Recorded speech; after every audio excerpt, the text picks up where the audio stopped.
Aquele velho discurso burro e conservador de que o agronegócio é o motor do Brasil já caiu por terra há muito tempo. Você até pode perguntar, mas e o PIB? Bem, o setor primário é responsável por menos de 10% da produção nacional. Mas quem vai produzir a nossa comida? Bom, de acordo com o IBGE, 70% dos alimentos consumidos no Brasil vêm da agricultura familiar. Que tal balança comercial? Todo dia eu vejo uma reportagem no Jornal Nacional falando que o agro puxou as nossas exportações.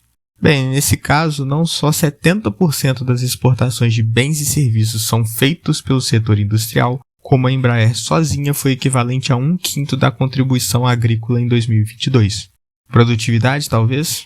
Amigo, não tem escapatória. A indústria é 2 vezes mais produtiva do que o agronegócio. Mas o salário deve ser bom. Ouvi dizer que estão ganhando bem no Mato Grosso. Novamente, outro engano, já que a indústria paga em média 20% a mais. Agora, esse daqui não tem como escapar. Nós somos referência no agro, então nossa pesquisa deve ser muito boa. De novo, outra mentira, já que boa parte da pesquisa é feita pela Embrapa, que é uma estatal, enquanto que 67% do investimento privado em pesquisa vem da indústria. Fato atrás de fato mostra o que já deveria ser óbvio. Nenhum país se desenvolve à base de plantar soja e criar gado. Desde a Revolução Industrial, o que realmente gera riqueza para um país são suas indústrias e o seu poder de agregar valor à economia. Para ilustrar, vamos imaginar uma linha de produção de um pão. Inicialmente se produz o trigo na fazenda, onde digamos que cada quilo de trigo seja vendido por R$100, mas tem um custo de 50. Se formos tirar a diferença, temos o lucro, que no caso é R$50. Esse lucro representa o trabalho físico e mental utilizado na produção desse produto, o que também é chamado de valor agregado, ou seja, o trabalho que foi feito em cima da terra, das sementes, do adubo, etc., agregou o valor do produto em R$50. No próximo processo, temos que transformar o trigo em farinha, o que imediatamente já nos dá um custo mínimo de R$100, que é o necessário para comprar o trigo. Então adicionamos mais uns R$100 para a manutenção do moinho, totalizando R$200 de despesas. Digamos que vamos vender essa farinha por R$300. Então nós teremos R$100 de lucro em cima da farinha, em comparação aos 50 do trigo. Por fim, temos que fazer o pão, onde nós temos que comprar a farinha por 300, mais uns 200 de manutenção, dando um custo total de 500 e um preço final de, digamos, uns R$700, totalizando R$200 de valor agregado. Agora vamos comparar o valor agregado de cada processo. O trigo gera R$50 a mais, a farinha 100 a mais e o pão 200. Apesar desses números serem apenas ilustrativos, esse mesmo padrão acontece na vida real, onde quanto mais complexo o processo e mais próximo do produto final, maior vai ser o valor agregado. E quanto maior for o valor agregado de uma economia, melhor, já que ele está diretamente ligado a fatores como produtividade econômica, salários, qualidade de vida, poder de consumo da população, entre outros. E é aqui que o Brasil erra no seu planejamento econômico. Não adianta só plantar soja, porque ninguém consome soja, mas sim o óleo dela. Ninguém compra semente de café, mas sim o pó de café. Acontece que o nosso país deixa exatamente a melhor parte da linha de produção, que é a que tem maior valor agregado, para o exterior, e se contenta em apenas plantar ou extrair minérios, em ser o depósito global. Fazendo isso, deixamos de ter salários maiores e maior qualidade de vida, e ficamos fadados a ser para sempre um país em desenvolvimento.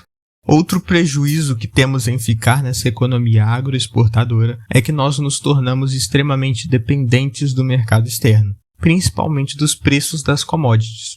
Por isso, qualquer movimentação em Frankfurt, Nova York ou em Xangai que não tem nada a ver conosco nos impacta de qualquer forma. Um bom exemplo disso é que em 2011, quando as commodities batiam altas históricas, o PIB brasileiro acabava de superar o britânico e estava a um passo de bater o francês. De lá para cá, as commodities despencaram até o ano de 2021, onde nesse meio termo, o Brasil caiu de quase quinta maior economia do mundo para 14ª, atrás até mesmo da Espanha.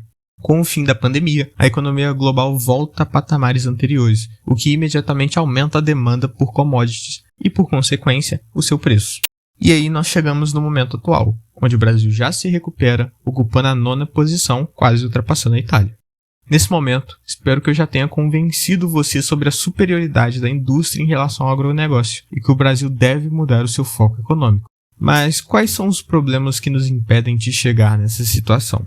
Inicialmente, temos que entender que um governo é a personificação da disputa de poder entre os setores de uma sociedade. E assim como uma queda de braço, nem tudo gira em torno de você ficar o mais forte possível, mas também de deixar o seu adversário mais fraco possível. O que eu quero dizer com isso é que todos os países que passaram por um processo pesado de industrialização experienciaram uma diminuição na força política dos agricultores, mesmo que eles não perdessem nada com isso. Na verdade, eles até ganham com o aumento na demanda por matéria-prima, mas acabam lucrando menos do que os industriais, o que, relativamente falando, diminui o seu poder político. Então, sim, o fato do Brasil não se industrializar é um projeto de poder que vem desde o processo de independência. Mas não é só isso que explica esse fenômeno nacional. Também temos que entender como acontece o processo de industrialização dos países. O primeiro processo é o pioneirismo, mas esse daí pode esquecer, porque devíamos ter sido pioneiros no século XVIII, juntamente com Inglaterra, França, Estados Unidos e os países que existiam na atual Alemanha. Também podemos alcançar isso a partir de vantagens científicas, mas isso é praticamente impossível de acontecer, a não ser em casos específicos de sorte e genialidade individual, visto que justamente são os países já industrializados que têm capacidade acadêmica e econômica para dar esses saltos tecnológicos. Por fim, temos a estratégia de substituição, que é a mais famosa e usada globalmente. Ela constitui em dificultar ou até mesmo proibir a entrada de produtos industrializados no país, visando que essa demanda provoque a criação de indústrias voltadas a produzir essas mercadorias. Os maiores exemplos, indiscutivelmente, foram a União Soviética e a China, que começaram o século XX como países totalmente agrários e praticamente feudais, se fecharam completamente e acabaram se tornando a segunda potência global, com capacidade industrial de alimentar o exército que derrotou a máquina de guerra nazista, no caso da União Soviética, e a China, que é praticamente um consenso entre os economistas, que inevitavelmente se tornará a maior economia global. O Brasil até tem pontuais políticas protecionistas, como o novo imposto sobre produtos importados, apesar de que nada justifica uma taxa de 90%, além de que outras decisões indicam que essa não é preocupação do governo, visto que o mercado de aço nacional, que é o principal produto de uma economia industrializada, está ameaçado pelas siderúrgicas chinesas, enquanto o país insiste em um imposto de importação de apenas 9,6%, que é muito menor em relação ao de outros países como México, Estados Unidos, Reino Unido e outros 27 países europeus, que já elevaram o imposto para a casa de 25%. Mas não basta apenas fechar o mercado ou aumentar o imposto e magicamente vai surgir novas indústrias. Um exemplo disso é o mercado de informática, que ficou reservado por muito tempo para empresas nacionais, mas que não tiveram nenhum outro incentivo e por isso ficaram pouco competitivas em relação às multinacionais e praticamente foram todas engolidas com a abertura de mercado nos anos 90. Por isso, tanto economistas como a Confederação Nacional da Indústria indicam que outras reformas devem ser feitas no país para atingirmos esse objetivo.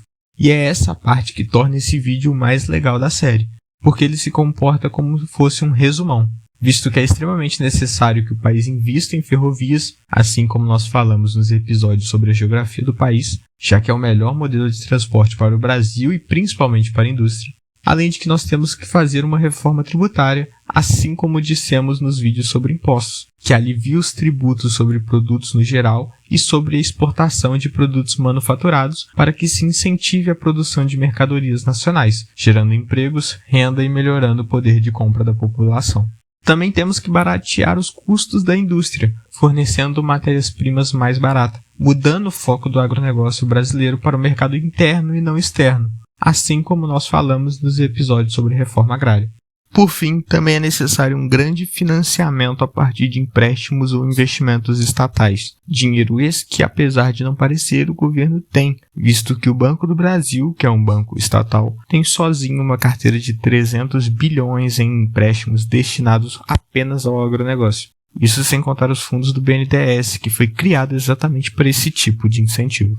Essas reformas desbloqueariam um potencial gigantesco na economia brasileira, que é a única entre as grandes que não possui um parque industrial grande e atualmente conta com um déficit na balança comercial de produtos industrializados de 128 bilhões de dólares, sendo que, de acordo com José Augusto de Castro, presidente da Associação de Comércio Exterior do Brasil, Estudos apontam que para cada bilhão nessa conta, 300 mil empregos são jogados fora. Ou seja, atualmente nós estamos deixando de gerar 4 milhões de empregos, o que daria emprego para quase metade da população desempregada.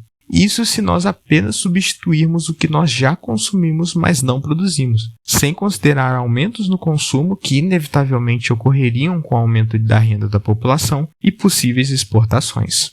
Outra grande mudança necessária para atingirmos esse estágio econômico é a reforma do ensino público, visto que as indústrias exigem uma população muito mais educada. Por isso, caso você queira saber como que o ensino médio pode deixar de ser o maior gargalo da educação brasileira e passar a ser a sua salvação, inscreva-se no canal e ative o sino das notificações. Deixe o seu gostei, compartilhe esse vídeo e sinta-se livre para comentar aqui embaixo. Agora, caso você queira saber o real motivo para se realizar uma reforma agrária, clique no vídeo que está aparecendo na sua tela. Por fim, caso você queira ver outro vídeo do canal, clique no vídeo recomendado. Por enquanto é só. Muito obrigado e até a próxima.